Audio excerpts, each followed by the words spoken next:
కార్యక్రమం ప్రారంభించే ముందు గురువు గారు బ్రహ్మర్షి పత్రి గారికి ఒక్కసారి మనం ధన్యవాదాలు చెప్పాలి.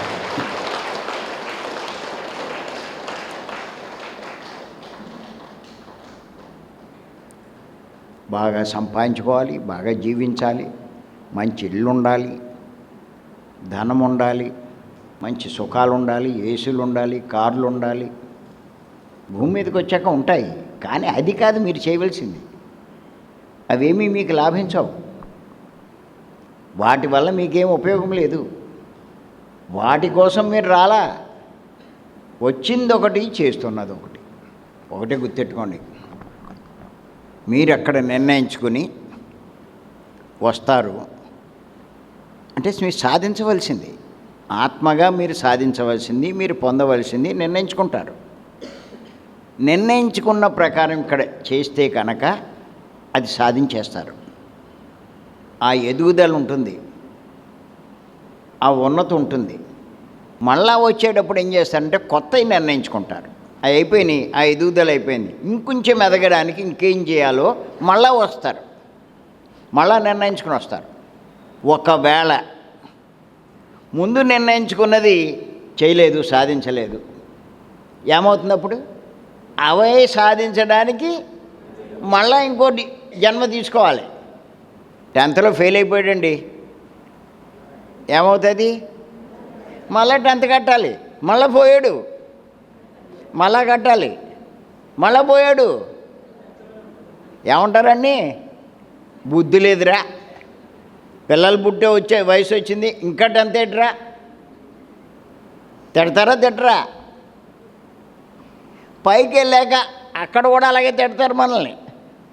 ఎన్నిసార్లు వెళ్ళొస్తావు అంటారు. ఏమోనండి, మా అమ్మాయి మాయలో పడిపోయాను అంటాడు, లేకపోతే మా ఆవిడ మాయలో పడిపోయాను అంటాడు, లేకపోతే డబ్బు మాయలో పడిపోయాను అంటాడు. మాయ మీద వంకట్టేస్తాడు. కాబట్టి మీరు ఎవరైనా చూడండి, ఏంటంటే మాయండి అంటారు. పడిపోయాడు రైటే, నష్టం ఎవరికి? ఆడికే. ఇంకా కొంతమంది మొగుడు పోయాడని బతుకంతా ఎడుతూ కూర్చుంటారు, లేకపోతే పెళ్ళం పోయిందని ఎడుతూ కూర్చుంటారు, లేకపోతే కొడుకు పోయాడని ఇంకేం చేయరు. వీళ్ళు దానికోసమే అడవడానికి వచ్చారనుకుంటారు. ఏమండి, ఈ భూమి మీదకి అడవడానికి వచ్చారా? భలే విచిత్రం కదా. అంచేత గుర్తెట్టుకోండి, మీరెవరో మీకు తెలియకపోతే మీ ప్రణాళిక ఏంటో మీకు తెలియదు. నేనెవరో తెలియనప్పుడు రాత్రి పగలు కష్టపడి ఆ రైస్ మిల్లో ఉండి రాత్రి పగలు కష్టపడి ధనం సంపాదించా. నేనెవరో తెలిసాక ఇప్పుడు రాత్రి పగలు కష్టపడుతున్నా. ఇప్పుడు రాత్రి పగలు కష్టపడి ఇప్పుడేం సంపాదిస్తున్నా? జ్ఞానం సంపాదిస్తున్నా. మా పిల్లలు అనేవారు పెద్ద ఈ పెళ్ళి అయ్యాక, మేము బయటికి పోతాం అని చెప్పి బయటికి వెళ్తే ఏమో ఏం దెబ్బ తినేస్తారో, అదేం కుదరదరా అనేవాడిని. అలా జాయింట్లో ఉంచాను. ఎప్పుడైతే నేను ఎవరో తెలుసుకున్నానో, వాళ్ళకి నాకు సంబంధం లేదని తెలుసుకున్నానో, వెంటనే బయటికి పంపించేసి ఇక్కడ వ్యాపారాలు ఆపేశాను, వీళ్ళని బయటికి పంపేశాను. మీ బతుకు మీరు బతకండి, చేస్తారో ఉంటారో అని.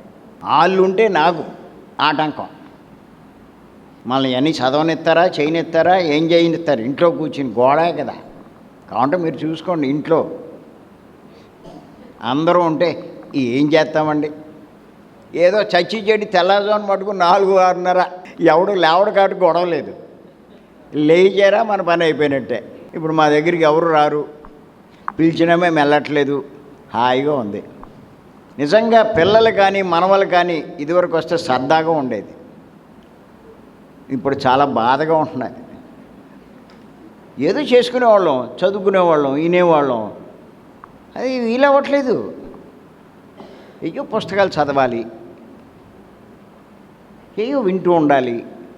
గొప్ప గొప్ప వాళ్ళు ఎంతోమంది ఎన్నో చెప్తారు కదా, ఇవన్నీ వింటూ ఉంటే పత్రికని నిండడం వల్లేగా నేను ఎవరో తెలిసింది, నేనేం చేయాలో తెలిసింది. వినకపోతే ఏం తెలుస్తుంది?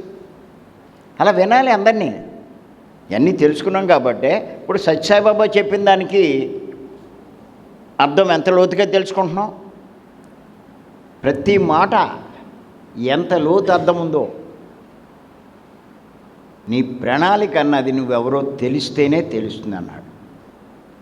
ఏమీ అవ్వదండి. మీరెవరో తెలుసుకుంటే శరీరానికి వదిలేరు, లీస్ట్ ప్రయారిటీ ఇస్తారు, ఆత్మకి టాప్ ప్రయారిటీ ఇస్తారు. అంతే. ఏమి చేసినా, ఏం ఖర్చు పెట్టినా, ఏం చేసినా ఆత్మ లాభాల కోసమే చూస్తారు, దేహ లాభాలు చూడరు. నేను ఇదివరకు పుస్తకాలు కొనేవాడిని, వీక్లీసు, మంత్లీసు, డిటెక్టివ్ నవల్సు, సీరియల్సు, ఉండేవి. ఇప్పుడు మారిపోయినాయి బుక్స్. ఇప్పుడంతా ఆత్మజ్ఞానం ఈ పుస్తకాలు. ఇదివరకు ఫ్రెండ్స్తో ఉన్నప్పుడు ఆడంత సంపాదించాడంట, ఈడెంత పెద్ద వ్యాపారం పెట్టాడంట, ఆడంత కోటీశ్వరుడు అయిపోయాడంట, ఆడికి అన్ని లాభాలు వస్తున్నాయంట, ఈ అదో కబుర్లు.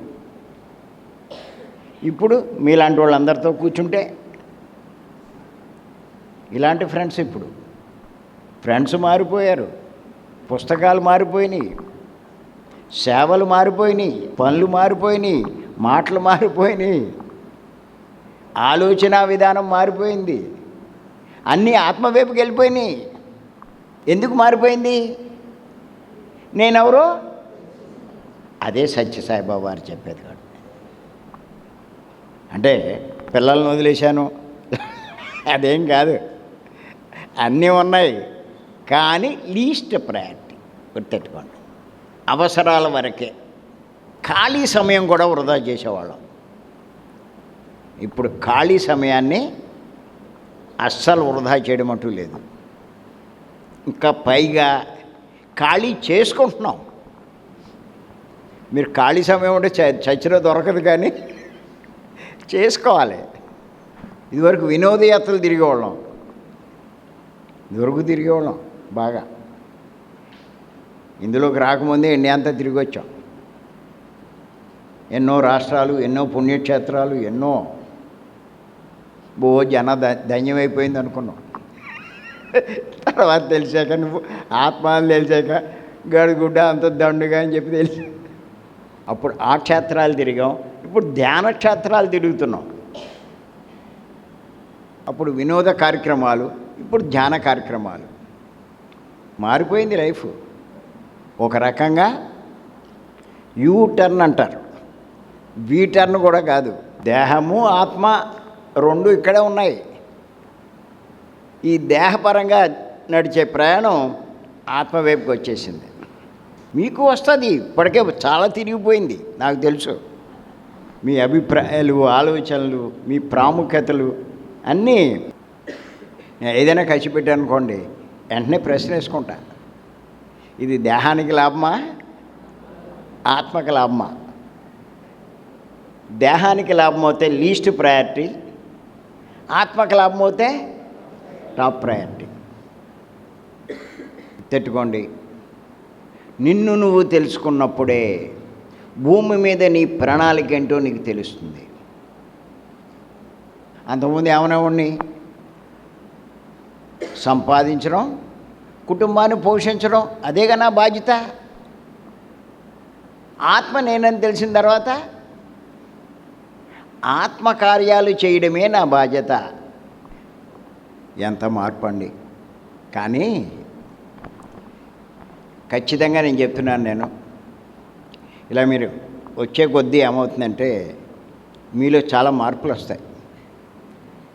మీ ప్రవర్తన మారిపోతుంది, మీ అలవాట్లు మారిపోతాయి,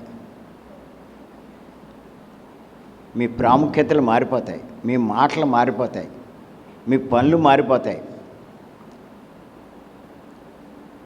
మిమ్మల్ని చూసి మీ ఇంట్లో వాళ్ళు కానీ బయట వాళ్ళు కానీ చూస్తే, ఏంటి ఇప్పుడు ఇలా తయారైపోయింది, మొన్నటిదాకా బాగానే ఉండేది, ఇలా మాట్లాడుతుంది, పిచ్చోడు.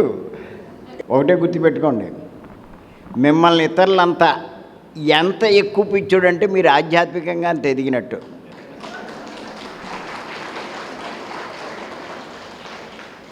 మీరు పిచ్చోడు అని ఎవరు అనలేదనుకోండి, మీరు మామూలుగానే ప్రవర్తిస్తున్నారు.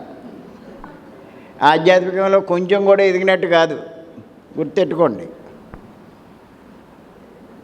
ఖచ్చితంగా అంటారు మిమ్మల్ని అందరినీ, ఏంటిలా మారిపోయావు.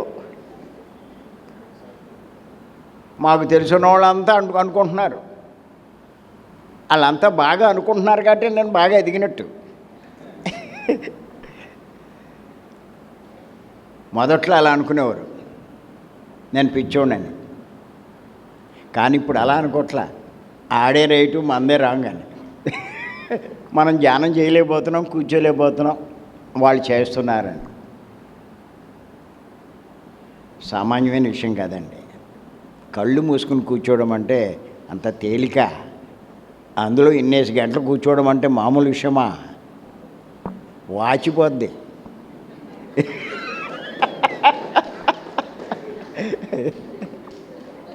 కొత్తగా వచ్చిన వాళ్ళు కూర్చోని వాళ్ళు ఏం చేస్తారంటే అలా వెనకాల కూర్చుంటారు. అవకాశాన్ని బట్టి పోవచ్చు అని బయటికి ఒకసారి వెళ్ళి రావచ్చు. కూర్చోగలిగిన వాళ్ళు లీనమైపోతారు. వాళ్ళకి లెక్కే కాదు. 3 గంటలు కూర్చున్నా, 2 గంటలు కూర్చున్నా అసలు కూర్చున్నట్టే ఉండదు. నేను ఖచ్చితంగా చెప్తున్నా, 2-3 క్లాసులకు వస్తే అసలు మీకు ఎన్ని గంటలు కూర్చున్నా మీకు అసలు లెక్కే లేదు.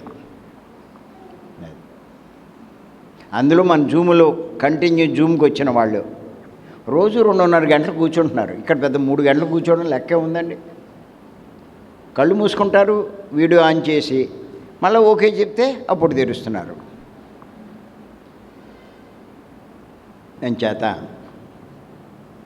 మరొక్కసారి తెలుసుకోండి, మీరెవరో మీకు తెలిస్తేనే